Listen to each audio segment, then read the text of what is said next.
안녕하세요. 마데테스에 사는 이야기 마데테스에 오신 걸 환영합니다.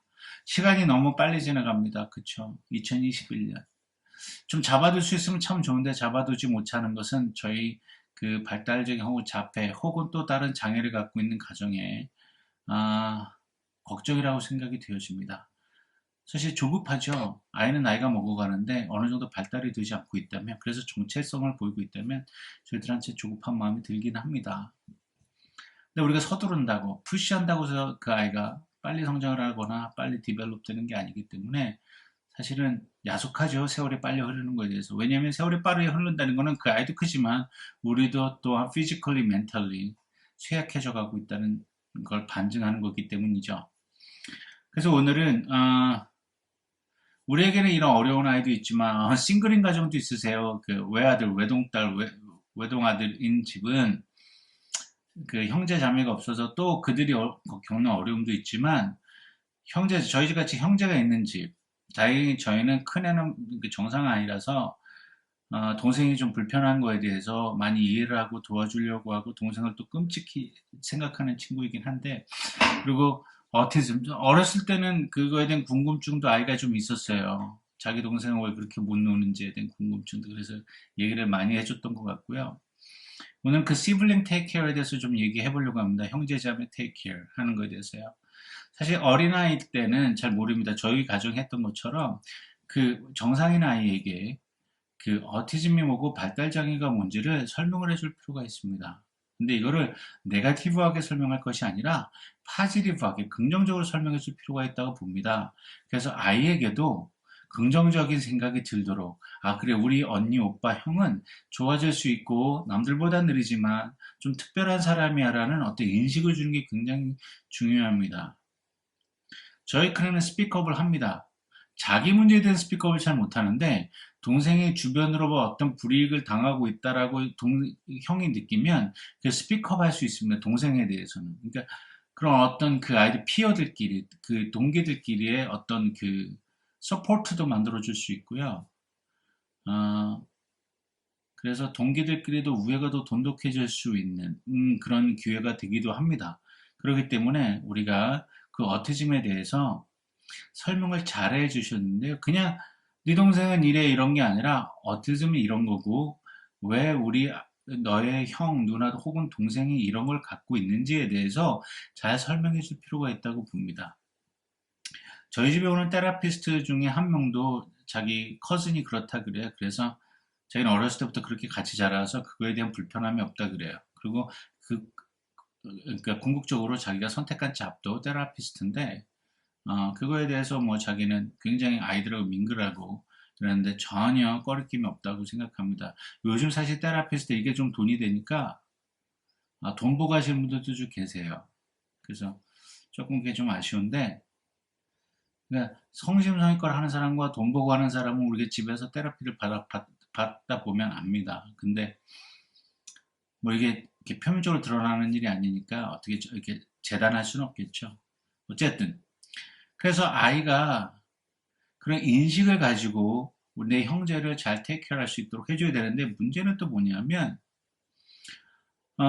우리 이 정상인 아이도 테이크를 해야 되잖아요.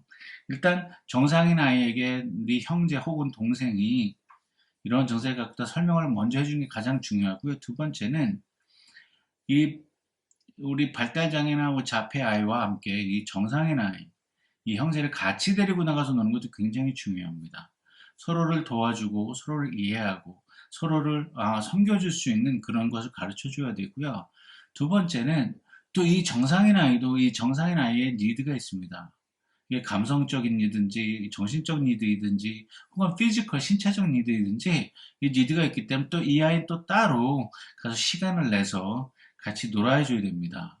둘이 같이 놀 땐 같이 놀더라도 그렇지 않은 시간에는 부모님 중 한 분, 혹 부모님 혼자 한부모 가정이시라면 꼭 이 아이에게 집중할 수 있는 시간을 만드셔야 돼요. 그래서 맡길 데가 없다. 그러면 아이가 자는 시간에 이 아이만 같이 해서 같이 TV를 본다든가 아니면 무슨 그 플레이도 같은 걸로 같이 놀아준다든가 뭐 이런 어떤 이렇게 타임을 그 나누어서 서로에게 서포트해서 이 아이가 feeling이 left out 되지 않게, 그래서 혼자 동떨어진 것 같지 않게 우리가 테이크를 해줄 수 있어야 된다고 생각합니다. 아,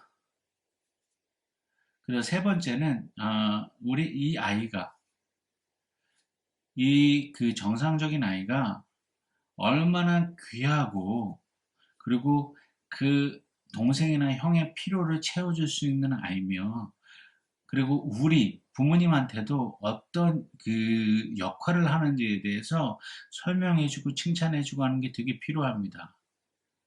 아, 저희 아이는 그 가끔 식당 가면 어른들 얘기할 때 저희 큰애는 둘째를 이렇게 밥을 다 챙겨 먹여요. 그러면 지나가시는 웨이트레스들이 혹은 그 주문 받으시는 분들이 와 동생아 챙기네 이뻐하다고 자꾸 칭찬해 주니까 아이가 그 칭찬이 몸에 배서 이제 지금은 중학생이라서 사실 그닥 그게 이펙트 하지는 않는데 어릴 때 초등학교 때는 그게 굉장히 컸습니다.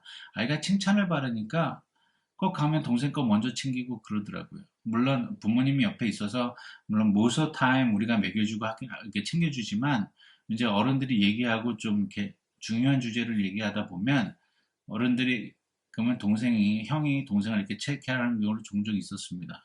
그렇기 때문에 그 정상적인 아이가 안에서 행하는 룰, 아이를 야단치기보다는 칭찬해주고 격려해줌으로써 아이가 더 동생의 애틋한 마음을 갖고 동생을 잘 서포트할 수 있도록 해주는 것도 굉장히 중요합니다. 뭐 하나 뭐 숟갈을 하나 수저를 수저 하나를 더 넣고 밥상을 놓는 걸 도와준다든지 청소를 한다든지 뭐 이러는 거에 있어서 부모님의 손이 좀 덜 가도록 아이가 도와준다면 이건 크면 클수록 더 쉬워져요. 근데 어렸을 때부터 이런 거를 이렇게 칭찬하고 격려해주고 안 하면 아이들이 커서도 안 합니다. 이게 몸에 배는 것 같아요. 그 다음에 아까도 말씀드렸지만 오버랩 되는 거거든요. 위에 거랑 아이를 데리고 꼭 집안이 아니더라도 다른 데로 데려가서 이렇게 놀아주는 것도 괜찮습니다. 물론 이제 한부모 가정일 경우는 그 둘째 아이를 맡길 때고 특별히 우리는 불편한 아이를 남한테 맡기다는 게 굉장히 조심스럽잖아요. 주변에 부모님이 계시거나 굉장히 친하게 지낸 커슨들이 있다거나 relative가 있으면 쉬운데 그렇지 않다면 굉장히 남의 손에 아이를 맡기는 게 굉장히 불안합니다. 근데 간혹 이런 경우가 있어요. 교회 같은데 그래서 행사할 때 거기다 아이를 맡겨놓고 갈 때는 꼭 이 아이, 정상인 아이를 데리고 꼭 어디 가서 꼭 데이타임을 한번 가지셨으면 좋겠습니다. 그래야만 아이도 건강하게 정신적으로, 육체적으로, 정서적으로 건강하게 성장할 수 있기 때문이죠. 그렇지 않다면 우리는 하나 살리려다가 어쩜 마저 하나 있는 것도 놓칠 수도 있습니다.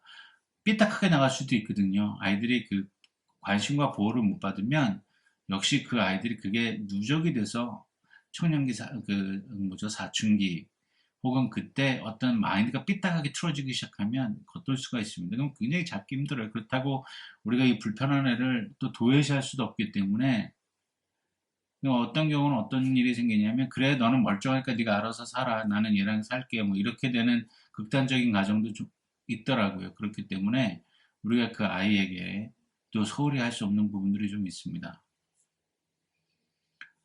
그 다음에 오늘 우리 아이 자폐나 발달 장애를 가진 아이에게 시간을 좀 더 썼다면 우리가 이쪽 아이에게도 성적이라든가 뭐 단순히 성적만 아니죠. 책이라든가 뭐가 필요한지 등등 이 친구가 뭘 보고 있는지 뭐 하고 지내는지 이 친구에게 뭐가 필요한지에 대한 관심 정도는 가져야 될 것 같아요.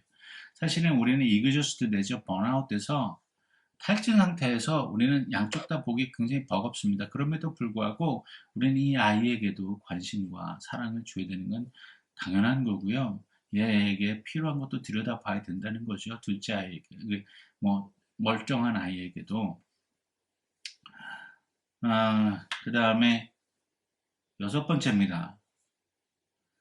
인정을 하셔야 돼요. 그리고 그 어티스틱 키즈가 있는 아이가 그 데일리 라이프에서 어떤 영향을 받는지 이 친구의 하루는 또 어땠는지에 대해서 좀 체크아웃을 좀 하셔야 됩니다. 왜냐하면 우리는 온종일 드라이브를 하고 놀아야 되잖아. 간혹 그 방학 때 되면 제가 요즘은 이제 코로나서 센터를 안 가는데 요즘은 센터를 가다 보면 멀쩡한 형들이 따라와요. 혹은 뭐 그 형제들이 따라와서 하루 종일 가만히 차 안에 있어요. 그리고 엄마하고 테라피스트나 센터에 들어가서 하고 있는 동안에 뭐 이 친구 어리면 얘기가 다르지만 이제 크면 그냥 그 로비 같은 데 앉아서 아이패드 보고 있고 혼자 놀고 있어요. 그러면 되게 짠하죠. 그래서 그때는 어떤 필링이었는지 그 애가 얘가 어티스틱을 위해서 내가 시간을 이쪽에다 분배를 할 경우 우리 이 아이는 이렇게 또 이펙트를 받는구나, 영향을 받는구나, 이 시간을.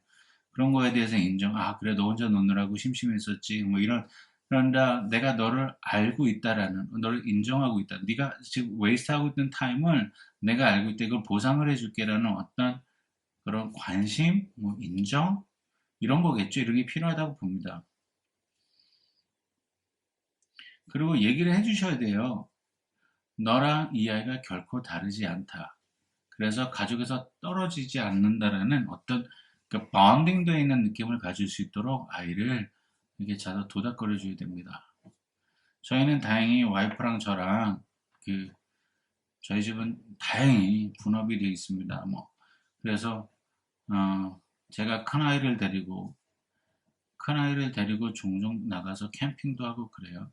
뭐 자주는 아니지만 그래서 큰아이하고 그 시간을 따로 가지려고 합니다. 쇼핑도 같이 가고요. 또뭐 캠핑도 갔었고요. 그 다음에 큰아이가 취미생활을 하니까 그 취미생활을 제가 데리고 갑니다. 간혹은 동생도 데리고 가죠. 엄마도 쉬어야 되니까. 근데 그렇지 않은 경우는 엄마가 동생 보고 제가 큰애를 데리고 나가서 같이 반딩하고 놀기도 하고 아이의 필요도 얘기도 듣고 그렇기도 합니다. 사실 저희에게는 둘 다 소중한 아이들이기 때문에 어느 하나 소홀히할 수 없죠. 다만 우리가 조금 더 포커스하고 에너지를 쏟는 부분은 이쪽 아이겠죠. 왜냐하면 혼자 목욕 못하죠. 혼자 양치질 못하죠. 혼자 자기 테이크케어를 못하는 걸 다 돌봐줘야 되죠. 혼자 힘들어하니까 그걸 케어를 해주고 우리의 에너지는 여기다 조금 더 썼더라도 우리의 정신과 마음은 이 아이에게도 똑같이 나누지 않고 쏟고 있다는 것을 우리 이 멀쩡한 아이도 알아야 되기 때문에 그렇습니다. 오늘도 우리 아이들을 키우느라 고군분투하시는 발달장애 자폐 가족 여러분 힘내시고요. 좀 어려운 팁이었지만 우리가 보통 잘하고 계시라 생각합니다. 그럼에도 불구하고 제가 팁을 드렸으니까요. 그걸 잊어버렸다면 혹은 새로 알았다면 한번 적용해 보시는 것도 좋으리라 생각됩니다. 오늘도 제 영상 봐주셔서 감사하고요. 다음 영상에서 뵙겠습니다. 감사합니다.